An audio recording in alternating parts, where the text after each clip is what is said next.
our Man of the Year, very special person, raising $78,000. Let me redo that.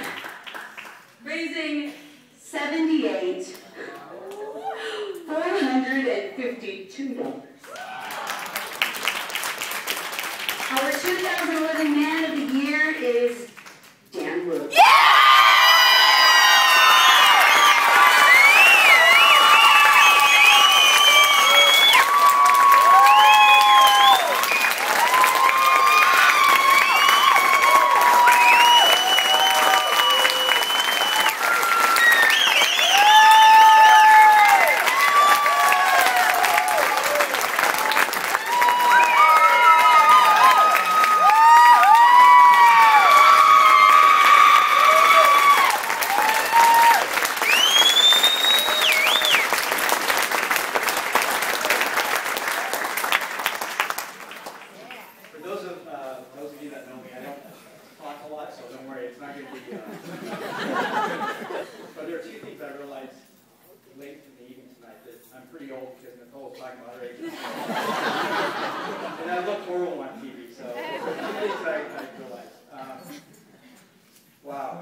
So actually, the day that I decided to do this, actually in the morning, I decided not to do this before I decided to do this. I talked to Christina Seifert, who's a co-worker and great friend of mine. I talked to her and I said, you know, I don't want to waste this spot. I don't want to do this.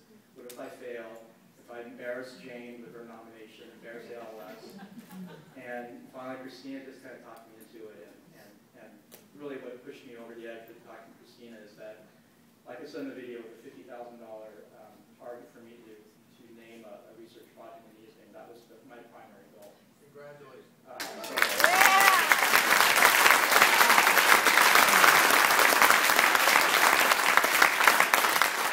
reached that goal in 6 weeks. So I thought, well, week 6 I've got $52,000. I think I can actually maybe complete it. So I talked to a few people, a few really close friends. I said, you know, I think on my next goal is 75K. Can you guys help me? And oh man, I have such great support from my friends. And I don't want to name them all because I'm going to forget. But the reality is, I didn't have a campaign team, and what I told most people is that my campaign team was everyone that donated to my cause. I had over 350 people donate to my cause.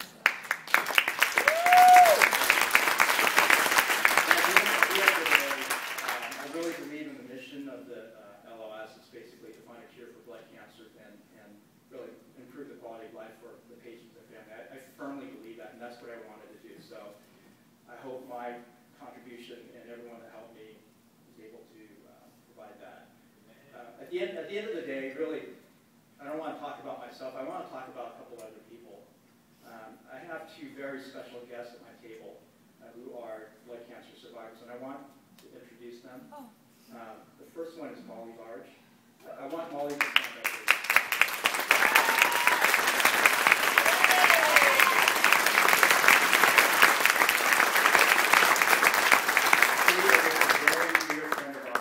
She's a six-year Hodgkin's lymphoma survivor, and we just love her. So I want to introduce her. The second one is I just met recently, probably in the last 2 or 3 weeks. Joan Clements. She has.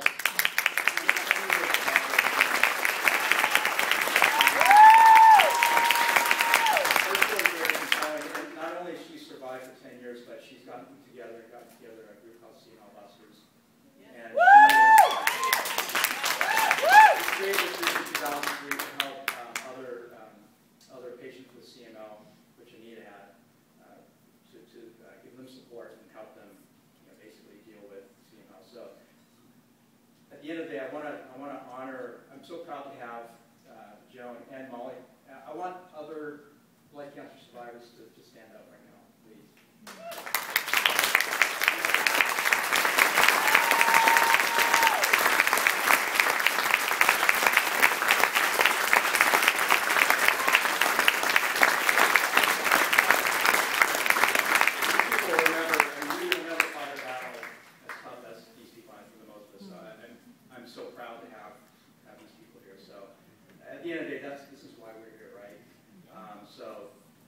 the end of the day, it's great. I'm so honored.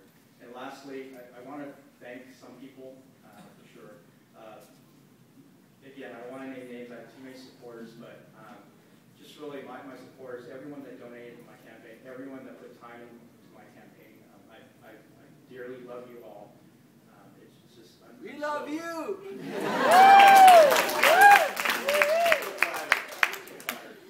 And then there was the LS has been great, but there's one particular person I really want to thank. That's Julie Collins. She's standing here.